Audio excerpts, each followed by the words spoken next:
মহালয়া থেকেই দেবীপক্ষে শুরু, বাতাসে কান পাতলেই ভেসে বেড়ায় বীরেন্দ্র কৃষ্ণ ভদ্রের মহালয়া। বাঙালির সাজো সাজো রব। এক কথায় মহালয়ার পর থেকেই শুরু হয় বাঙালির শ্রেষ্ঠ উৎসব দুর্গাপুজো। কিন্তু এখনও ঘাটাল পৌরসভা একাধিক ওয়ার্ড প্লাবিত, বন্যার জলে ডুবে রয়েছে ঘাটাল। দুশ্চিন্তায় পড়েছেন পুজো কমিটিগুলি। ঘাটালের সৎসঙ্গ পল্লী সর্বজনীন, আরগোড়া সর্বজনীন, রামচন্দ্রপুর সর্বজনীন, দশমপল্লী সর্বজনীন দুর্গা উৎসব, সুখচন্দ্রপুর সর্বজনীনের মণ্ডপের বাঁশের কাঠামো ডুবে রয়েছে বন্যার জলে। অনেক পুজো কমিটি নতুন করে উঁচু জায়গায় শুরু করছেন মণ্ডপ তৈরির কাজ। অনেকেই অপেক্ষায় রয়েছেন আরও একটু জল কমার। এক কথায় মায়ের আরাধনা নিয়ে চরম দুশ্চিন্তায় ঘাটালের বানভাসী এলাকার পুজো কমিটিগুলি।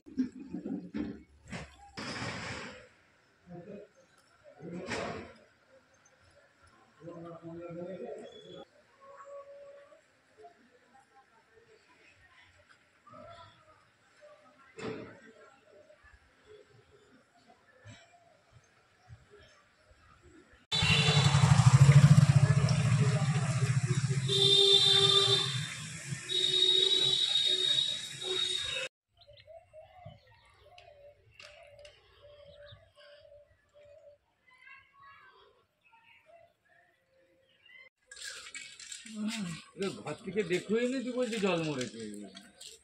আরে ওই বইটা নিতে বলা।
জল কমছে?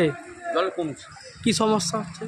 সমস্যা আমরা শুনুন, আমার বয়স 70, আমি একই দেখছি, আর পরিবর্তন হচ্ছে না, কোনো সরকারও পরিবর্তন করতে পারছে না, আর আমরা জল যন্ত্রণায় ভুগছি সারা জীবন। আর কয়েকটা দিন তো পুজো, এইভাবেই আমাদের জীবন চলে। পুজোর আনন্দ এইভাবেই হোক করে গরিব দুঃখিত মানুষদের, সাধারণ মধ্যবিত্ত মানুষরা তো জপে তপে দিন চলছে,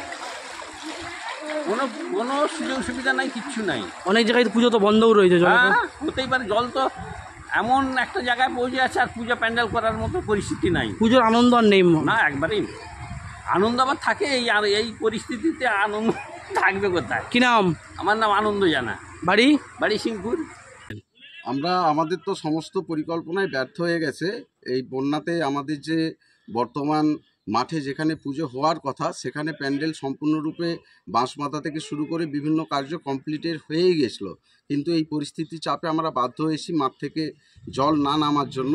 আমরা আমাদের স্কুলের পার্শ্ববর্তী ডাঙা জায়গাতে পুনরায় নতুন করে একটি ছোট্ট করে প্যান্ডেল করতে হয়েছে, এবং আমাদের যে প্রতিমা এবং বৃহৎ আকারের যে প্রতিমা, মায়ের যে অবয়ব, সেই অবয়ব চেঞ্জ করে আমাদেরকে আবার নতুন ছোট মূর্তি তৈরি করে আমরা এবছর পুজো যেটা না করলে নয়, এই পরিস্থিতিতে আমাদেরকে সেইভাবে অগ্রসর হতে হচ্ছে। আমাদের এবছরের থিম ছিল থাইল্যান্ডের হোয়াইট টেম্পল। মানুষকে আমরা বিভিন্নভাবে সচেতনতার দিক থেকে শুরু করে মনোরঞ্জনের দিক থেকে শুরু করে আমাদের যে প্রচেষ্টা, সেটা সম্পূর্ণরূপে এখন বিফলের পথে। যাই হোক, প্রকৃতির কাছে তো আমরা অসহায়, আমাদেরকে মেনে নিতেই হবে। আমরা এই পরিস্থিতিতে আমাদের এই ডাঙা জায়গাতে এখন পুজো করতে। কতটা জল এখনো প্যান্ডেলের ওখানে? এখনো প্যান্ডেলের ওখানে প্রায় 1 কোমরের মতো জল।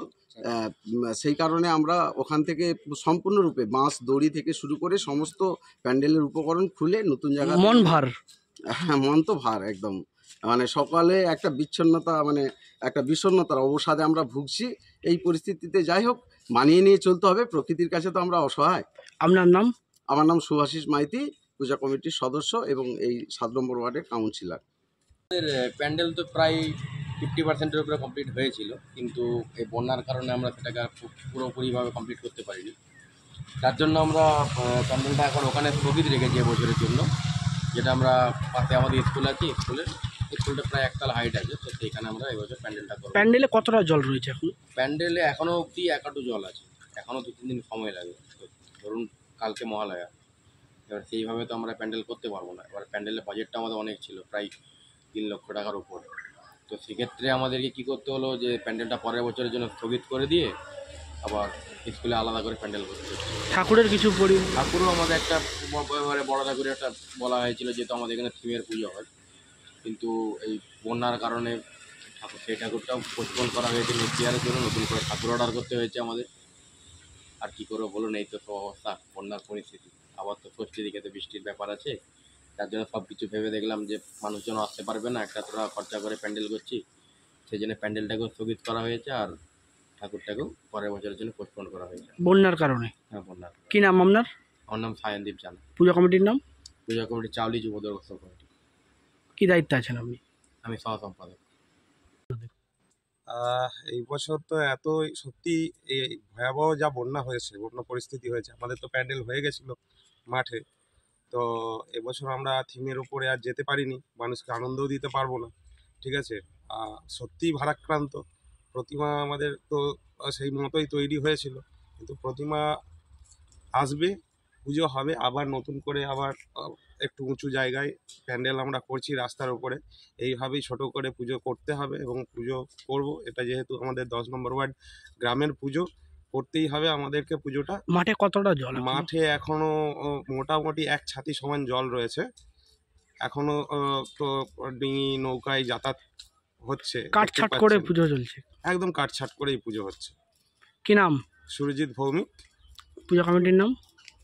দশমপল্লী সার্বজনীন দুর্গোৎসব পরিচালনায় প্রগতি সংঘ, গর্তমনগর। আপনি কি দায়িত্বে আছেন? আমি একটা সাধারণ সদস্য।